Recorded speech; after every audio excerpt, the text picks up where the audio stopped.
tonight on the Final Play.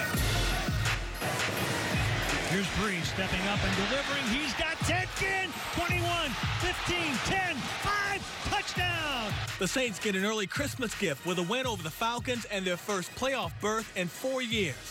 It's kind of further down the road right now. We're looking at, how to win this division. We'll have full reaction from the team and analysis from Jim Henderson. That was great. Just exactly what you wanted. I mean, the fans were pumped. They were into it. They carried the Saints through the whole game. It was one of those special, special days that you'll always remember.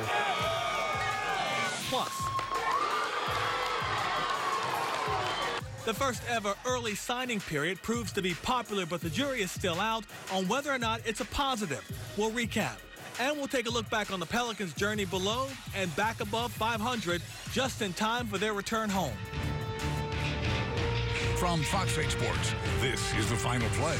Sponsored by your Southern Quality Ford dealer. Built Ford tough. And Nissan.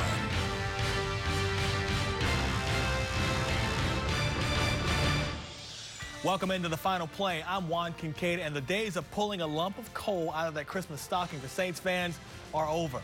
Christmas came early, and Santa delivered the perfect present to Saints fans today. A win against those hated Atlanta Falcons, and the franchise's first playoff berth since the 2013 season. Sean Vazan begins our coverage from the Superdome. The Mercedes-Benz Superdome may be silent now, but that was not the case earlier Sunday when over 73,000 Hoodats packed this place in hopes of the ultimate Christmas present, a playoff-clinching win over the Atlanta Falcons, which the Saints delivered in a big way, 23-13. I felt like this was top three. Loudest atmospheres, just electric. I mean, from the very first series, consistently through the whole game, man, it was awesome. Our fans deserve this win. It was a victory that was aided by some stellar play on the defensive side of the ball, where they constantly came up with big play after big play. I thought our defense was magnificent. And I say that with the injuries we've had, there's 6 or 7 starters out of that defensive group, and I thought they played real well. I thought it was the difference in the game, really. In all, they sacked Matt Ryan 5 times. They shut down Devontae Freeman, and they took the ball away at the most opportune times. The first came right before halftime when rookie sensation Marshawn Lattimore picked off his 5th pass of the season off a deflected pass, when fortunately the ball rested on his backside and never touched the ground. It's become known as the butt pick. Felt it on the back of my leg. Everybody tried to come grab it, but, I did a little leg curl, just grabbed it. I mean, I must be living right. So 3 plays later, Drew Brees hit Ted Ginn Jr. for a touchdown to go up 13-3 right before halftime. That was a huge swing.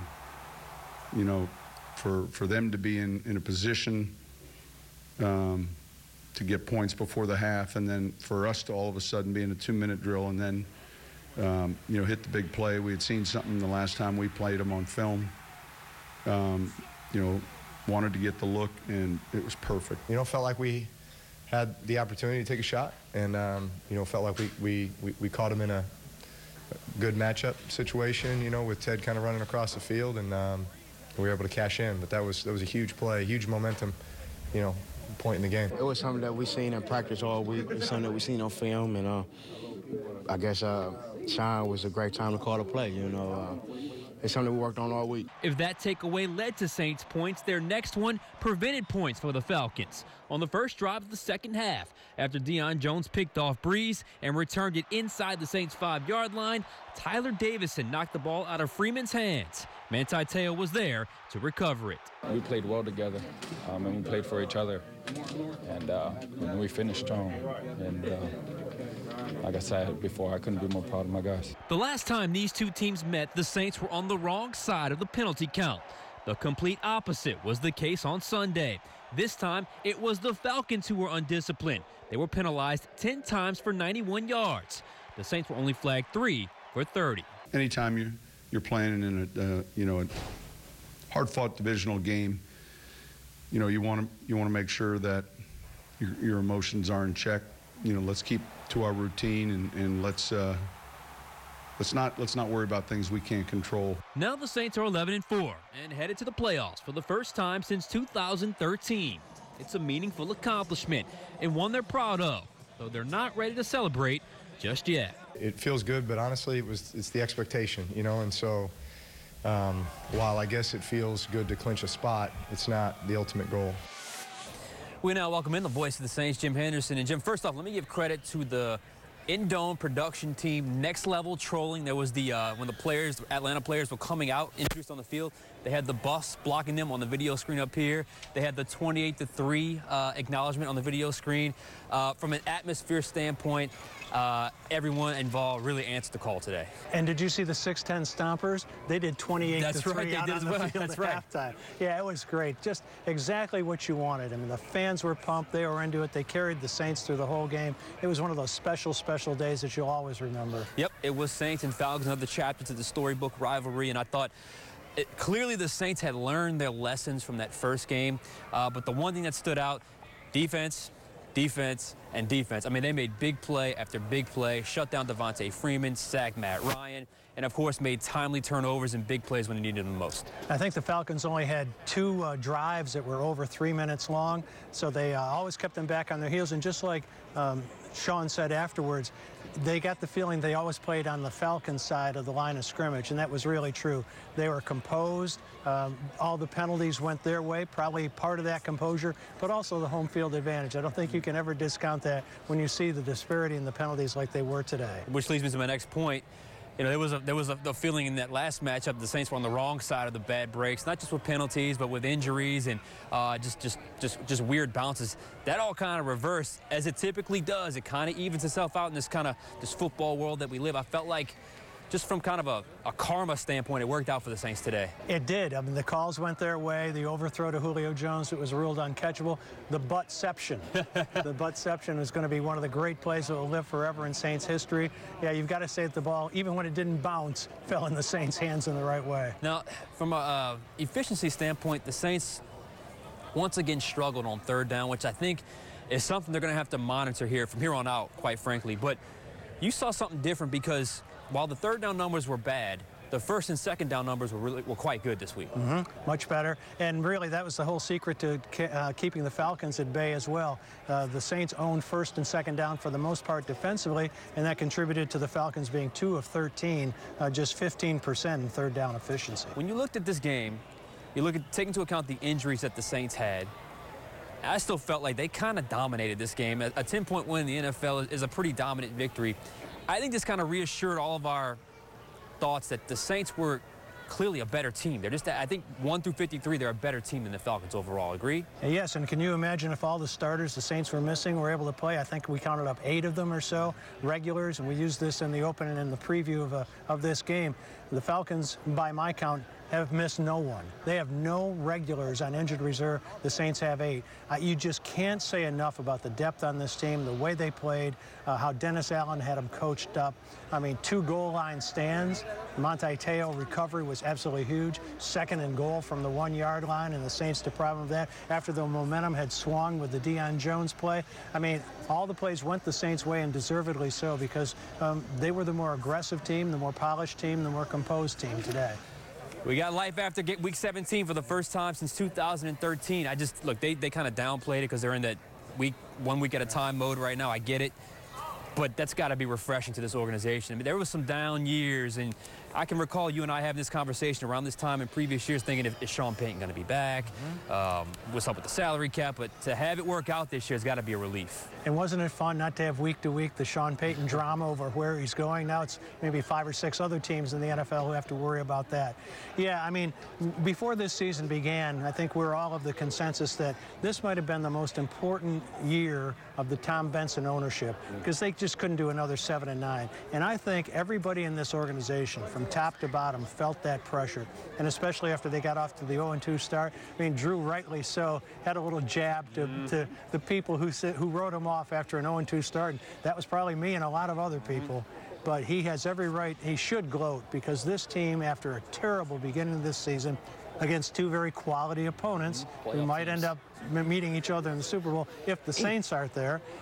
So he has every right to go, because it looked like this was going to be another 7-9 year or worse. And if it was, I think they'd have blown the whole thing up. Just enjoy the Christmas holiday. Jim, thank you, sir. Merry Christmas. Merry Christmas to you as well. New father for the second time. Second time, new father. You know, Great. trying to get my sleep caught up, and we shall see. I got a long way to go in that regard. That's what the off-season's for. Exactly. It's always the case with me. So, Jim, thank you so much. All right, Sean. Coming up on this Christmas Eve edition of the Final Play, the Saints defense had a Grinch-like field as they made life miserable for Matt Ryan and the Falcons offense. Chris Hagan tackles that side of the ball next.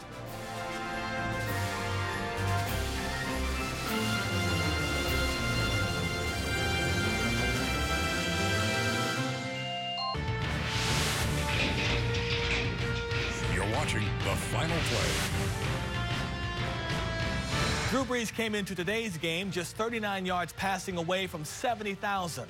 And it didn't take him long to surpass that milestone. The Saints' second drive of the game, Brees to Mark Ingram, does the trick. It's a 12-yard reception for Ingram, and it put Brees into elite company, as only he, Brett Favre, and Peyton Manning have reached 70,000 yards passing. But Brees got there the quickest, needing just 247 games to do it. And it's only right to make that Brees to Ingram catch as our catch of the week. The significance alone made it deserving. But we have a second catch of the week. Same game, opposite side of the ball. Marshawn Lattimore coming up with this eventual catch from his backside to his hands as he picks off Matt Ryan. When Sean Payton talks about playing complementary football, he's usually referring to balancing the run with the pass. But in the Dome today, the balance came from the defense having the offense's back. Chris Hagan takes a look at how this unit bowed up to beat back the Dirty Birds. Similar to the situation 2 weeks ago against the Falcons, where the Saints defense lost A.J. Klein and Kenny Vaccaro during that game, they were without them again today. But that didn't change a thing. We knew exactly what we had to do. We knew exactly who they are. We knew somehow they etched away with the win last week, or 2 weeks ago, and we weren't going to let that happen again. Not only did the Saints keep them out of the end zone until allowing a garbage time touchdown in the fourth, but they stole the show with two different goal line stands. The first came at a time when Atlanta could have seized control after a Deion Jones interception that set the Falcons up inside the Saints' 5-yard line. Tyler Davison forced a fumble, recovered by Manti Te'o, stopping all of Atlanta's building momentum. This shows what our potential is, and we need to make sure that we can do that week in and week out. It's not like we were playing a bad rushing attack. We were playing one of the best in the NFL. Which makes it even more impressive that they were able to do it again. With Atlanta facing 4th and 1 to start the fourth quarter, they had another golden opportunity to get back in the game. But the black and gold shut them down once again and kept the momentum on the Saints sideline. I think that's the strength of playing defense, is when you're at home, you have a lot of say into how things go, into how the crowd reacts. That was evident from the start, thanks in large part to Te'o's performance in the first quarter, where he spent a lot of time in the Falcons' backfield. That's something that I look forward to doing. Making big plays for my team. And I couldn't have done it without my D-line. I couldn't have done it with Craig running the backside. Couldn't have done it without Vaughn feeling, so now I was just doing my job, and I was trying to do it the best I could. There wasn't one explosive play from the run back, and that's something that we have to eliminate completely. And on the few plays where the Falcons did have success, this time they were the ones drawing most of the penalties. 10 flags, docking them a total of 91 yards, an early Christmas gift for the Saints. Reporting in the Dome, I'm Chris Hagan for the Final Play. Still to come on the Final Play, we talk early signing period as many of our local teams benefited from getting players to sign on that dotted line 2 months early. And later, in an up and down season, the Pelicans are currently trending up. We'll take a look back at their successful sweep through the Sunshine State.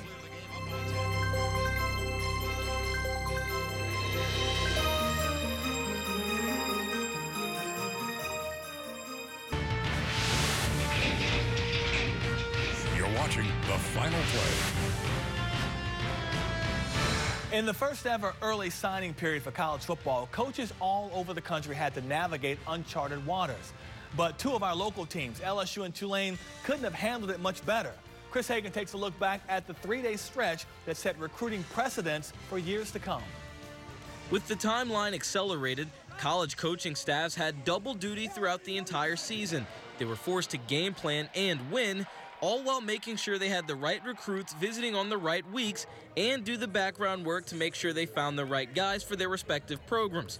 A lot easier said than done. I'm not a big proponent of it. I've already stated that a few times, I think, and talking to the high school coaches, I think Some of them are for it, some of them are not for it. I was against it, and I'm sure many coaches are against it. And I still think it's tough, and I still think it's unfair in a lot of ways. But it's the rule, so we have to take advantage of it. And I thought our staff did a tremendous job. For LSU, it began within Baton Rouge at Southern Lab. They added an impressive linebacker in Damone Clark, who's been an LSU commit for 2 years and kept his word on Wednesday, joining the Purple and Gold. While the Tigers haven't signed anyone from New Orleans yet, where they did do well in the early signing period was North Louisiana, the 3-1-8. LSU landed 6 signees from an area that in recent years saw teams like Alabama and others poach their homegrown talent. Most notable from the Shreveport area, the #1 receiver in the country, Terrace Marshall, choosing to stay in Louisiana and join the Tigers. We feel that we've done a very good job in Louisiana. As compared to last year, we lost 5 or 6 of the top guys. Now, it's not over yet. We don't know what's going to happen, but we feel like we're fighting very hard right now. As far back as September, Coach O spoke about boosting their strength and depth in the trenches. They did just that, with 8 of their 21 signees so far being on the offensive line or interior defensive linemen. He credits former O-line coach Jeff Grimes, now headed to BYU as their new offensive coordinator, for remaining true to the Tigers throughout the recruiting process. He was very heavily involved in every one of these linemen and went out with a first-class deal. Helped us stay with these linemen. We signed all of them. He sold LSU the whole time. And I can't thank him enough. That was a critical part of our recruiting. The tricky part for LSU and most schools now is how to approach the next few weeks with only a few scholarships remaining. We could have signed 3 or 4 more guys, and we didn't want to do that. We have some certain slots that we have to fill in the next 4 or 5 scholarships that we sign, and we have to go after those guys. And those guys are key guys to our class. One of those spots is surely being held for what LSU hopes will be the services of Rummel wide receiver Jamar Chase. His recruitment's been a roller coaster, to say the least, decommitting from Florida mid-season, so it's no surprise he'll take his time with a decision. Then there's the obvious, with the Tigers losing Darius Geis and Darrell Williams, that they need to replenish their backfield. We're all going to sign another running back, maybe 2 more. No question about that. We need running backs. We're looking for playmakers. We have our eyes on some guys that are dynamic. We're going to get them, and I feel good about a recruiting process at that position. Tulane, meanwhile, is in a similar position at running back, losing seniors Dontrell Hilliard and Sherman Beatty. In their class of 22 players signed so far, they've landed 3 from Florida, Mississippi, and Texas. But where the Green Wave have made the biggest wave is right here within the state. From 2 Louisiana natives signed in their 2017 class to 6 in 2018. It's no wonder the overall class ranking is one of the highest Tulane football's ever seen. It's always great to get kids locally, but you want to get the right kids. You know, and as I stated last year, we weren't going to just go after local kids that can help us win big time in the American Athletic Conference. What they have now are some proven winners from proven programs, including right here in New Orleans. From De La Salle, Jamiron James at defensive tackle, who could earn some playing time right away as a true freshman. And the same goes for Damian Tate, a safety from Warren Easton. With the Green Wave needing to reload their defensive secondary, Tate could fit in right away. A lot of the coaches that went against Warren Easton, talked about what a great player Damian is. And I had a few of the coaches tell me they thought he's the best player in the city. So we're excited about having him. And working in the favor of Coach Fritz is a contract extension expected to come soon as he continues to build his foundation at Tulane. I'm excited about, being here at Tulane for a long time. There's a lot we can accomplish here. As for some of the area's top players taking their talents out of the state, there were some surprises and some we expected. The electric Puka Williams stayed true to his commitment made 10 months ago and signed with the Kansas Jayhawks, along with Landry Walker's corner, Corione Harris. However, his teammate, 4-star receiver Devontae Jason, who decommitted from the Jayhawks less than 2 weeks before signing day, decided to go with Mississippi State, where he's reunited with Landry Walker's state championship-winning quarterback and presumed starter, Keaton Thompson. Covering the early college football signing period, I'm Chris Hagan for the Final Play. LSU's preparations for the Citrus Bowl are continuing up in Baton Rouge, and one of the things that head coach Ed Ogeron's had to figure out, how to replace linebacker Arden Key. He was ruled out of the New Year's Day matchup against Notre Dame a few days ago. Key had been dealing with a knee injury since the Tigers' final 2 regular season games. He also underwent surgery on a broken finger following the season. This news likely means that Key has played his last game as an LSU Tiger, although the junior has yet to confirm his desire to enter next April's NFL draft. Orton's been battling some injuries, and he has not been able to practice, and he won't be able to practice, he won't be able to play. And so that decision kind of came down today. And I talked to him, and I know he's tried, but. Has he told you about his future, his decision? No, he has not. And up in Lafayette, the Raging Cajuns introduced their 26th head football coach last week. Billy Napier takes over after just 1 season as Arizona State's offensive coordinator. Prior to that, he coached the receivers at Alabama, where he won a couple of national championships under Nick Saban. Napier is seen as one of the nation's top recruiters and an offensive mind, and he replaces Mark Hudspeth, who was fired after 7 seasons at ULL. Still to come, we'll talk Pelicans basketball as they return home for the holidays with a stocking full of wins from the state of Florida.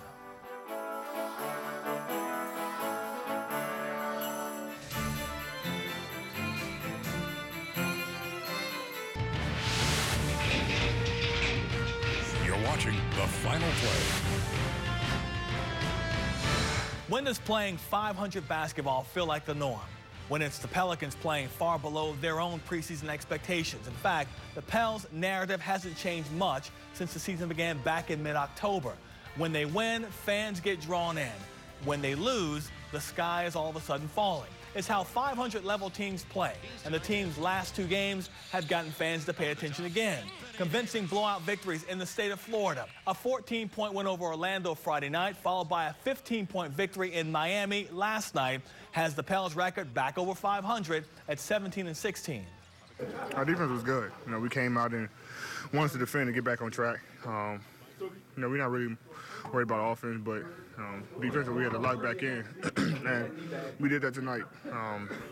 You know, from 1 through 5, you know, we were talking out there and just trusting each other. And so when we do that, we're a tough team to beat. The Pels are home for the holidays and will remain home for the next 3 games, beginning Wednesday night against Brooklyn. Friday and Saturday has Dallas and New York in the Smoothie King Center. Their first game in 2018 is against Utah on January 3rd. And they'll be in Minnesota on the 6th to face the T-Wolves.